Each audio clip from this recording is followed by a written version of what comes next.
welcome viewers. Today I would like to discuss the second series of phrasal verb mostly used for IELTS reading, writing, listening and speaking as well.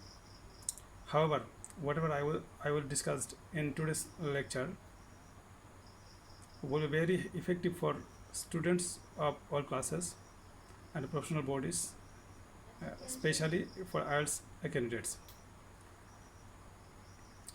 Honestly speaking, I will try to cover complete series of phrasal verb, near about 200 or 250, which will massively help understand the in-depth knowledge with reference to phrasal verb.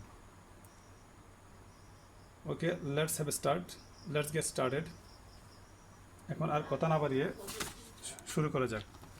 যাই হোক, আমি এখন শুরু করছি।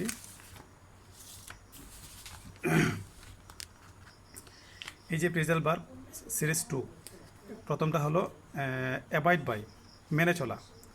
We must abide by the rules of the constitution as a citizen, অর্থাৎ নাগরিক হিসাবে আমাদেরকে অবশ্যই কনস্টিটিউশন অর্থাৎ এই যে সংবিধানের রুলসগুলোকে মেনে চলতে হবে, আইনগুলোকে। এটা হলো অ্যাবাইড বাই, মেনে চলা। তারপর নাম্বার 2, অ্যাডহেয়ার টু, কোনো কিছুতে লেগে থাকা বা দৃঢ়ভাবে সংলগ্ন হওয়া। যেমন আমি বলতে পারি যে করিম অথবা যে কোনো নাম দিলে হয়, Karim always adhered to his principal toward study, অর্থাৎ করিম তার লেখাপড়ার নীতিতে সর্বদাই লেগে থাকতো। যাই হোক, নাম্বার 3, এগ্রি উইথ, একমত হওয়া বা মতের মিল হওয়া। এগ্রি উইথ, একমত হওয়া অথবা মতের মিল। আমরা বললেন যে আমি তার সাথে একমত, আমি তার কথা একমত, এটাকেই মানে ইউজ করা হয় একমত হওয়া। যেমন এক্সাম্পল দিয়ে ক্লিয়ার করা যাক, I am always agree with his statement, আমি সর্বদা তার এই স্টেটমেন্টের সাথে একমত।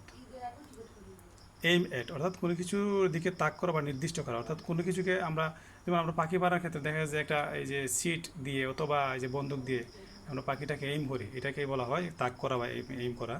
তো এটাকে এভাবে বলা যায় যে he aimed at the gun at me, অর্থাৎ সে গানটাকে আমার দিকে তাক করলো। অথবা he aimed the gun at bird, অর্থাৎ সে পাখির দিকে গানটিকে তাক করলো। নাম্বার 5, এলিড টু, উল্লেখ করা অর্থাৎ মেনশন করার সিনোনিম এলিড টু, অর্থাৎ উল্লেখ করা। এইগুলি আইএলটিএসের রিডিং, রাইটিং অথবা স্পিকিংয়ের ক্ষেত্রে এই যে গ্রুপ ভার্বগুলো ব্যবহার করা এবং এই যে ভাষার এই যে স্মার্টটাকে আরও ভালোভাবে ফুটিয়ে তোলে, স্মার্টনেসটাকে। যাই হোক, আমি এক্সাম্পল দিলাম, I alluded the point discussed at the meeting to my manager. I alluded the point discussed at the meeting to my manager, অর্থাৎ মিটিংয়ে আলোচিত বিষয়টাকে আমি আমার ম্যানেজারের কাছে উল্লেখ করলাম। অর্থাৎ ম্যানেজার ছিল না, হয়তো ম্যানেজার ছিল না, এই জন্য আমি ম্যানেজারের কাছে আমি উপস্থিত ছিলাম এবং উপস্থিত থেকে ওনাকে আবার বিষয়টা উল্লেখ করলাম। এই ধরনের বিষয়ের ক্ষেত্রে ইউজ হয়। আচ্ছা, এখন নাম্বার 6 হলো অ্যালাউ ফর, বিবেচনা করা। যেমন আমি উদাহরণ হিসেবে বলতে পারি, we must allow for the women for any post, অর্থাৎ যে কোনো পদের জন্য আমাদেরকে অবশ্যই মহিলাদের বিবেচনা করতে হবে। We must allow for the women for any post. তারপর অ্যাপ্লাই টু, এই যে অ্যাপ্লাই টু অর্থাৎ প্রযোজ্য হওয়া, কোনো কিছুর ক্ষেত্রে প্রযোজ্য হওয়া। যেমন the job of customer care centre is only apply to women's, অর্থাৎ the job of customer care center is only apply to women's, অর্থাৎ কাস্টমার কেয়ার সেন্টারের চাকরিটা শুধুমাত্র মহিলাদের জন্য প্রযোজ্য। এই যে অ্যাপ্লাই টু মানে প্রযোজ্য, উইমেন্স মানে মহিলাদের জন্য।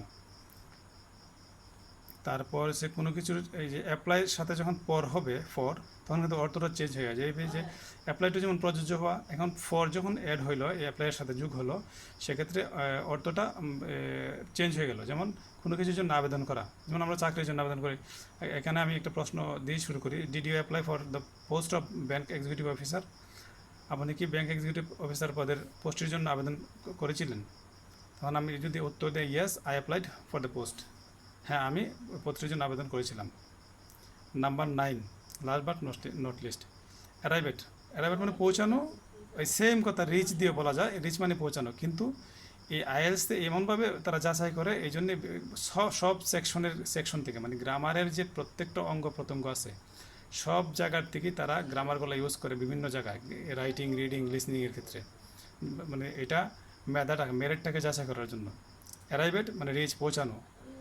অনেক ক্ষেত্রে স্টুডেন্টরা মানে এই যে আইএলসের রিডিংয়ের ক্ষেত্রে দেখা যায় অ্যারাইভেট দেওয়া আছে বুঝতেছে না, কিন্তু রিচ যখন দেওয়া দেয় বোঝে ঠিকই।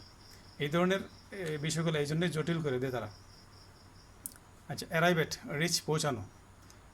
We arrived at a decision to go for picnic inaugurated by our college, অর্থাৎ আমাদের কলেজ কর্তৃক উদ্বোধনকৃত পিকনিকে যাওয়ার বিষয়ে আমরা একটা সিদ্ধান্তে পৌঁছেছিলাম।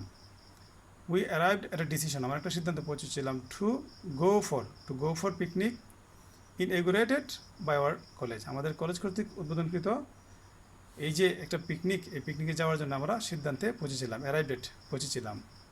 এটাও ফার্স্ট ইনডিফিনিট টেন্স। আচ্ছা, ভিউয়ার্সদের উদ্দেশ্যে একটা কথা বলে রাখি, আমার হয়তো লেখাটা একটু ছোটো হয় আর একটু টানা হয়, আমি আসলে আমার টানা লিখে অভ্যস্ত, যার কারণে এটার জন্য এই বিষয়ে আমার প্রতি আপনার একটু কমার দৃষ্টিতে দেখবেন। আর এই বলে আমি এখান থেকে বিদায় নিলাম। আসসালামু আলাইকুম।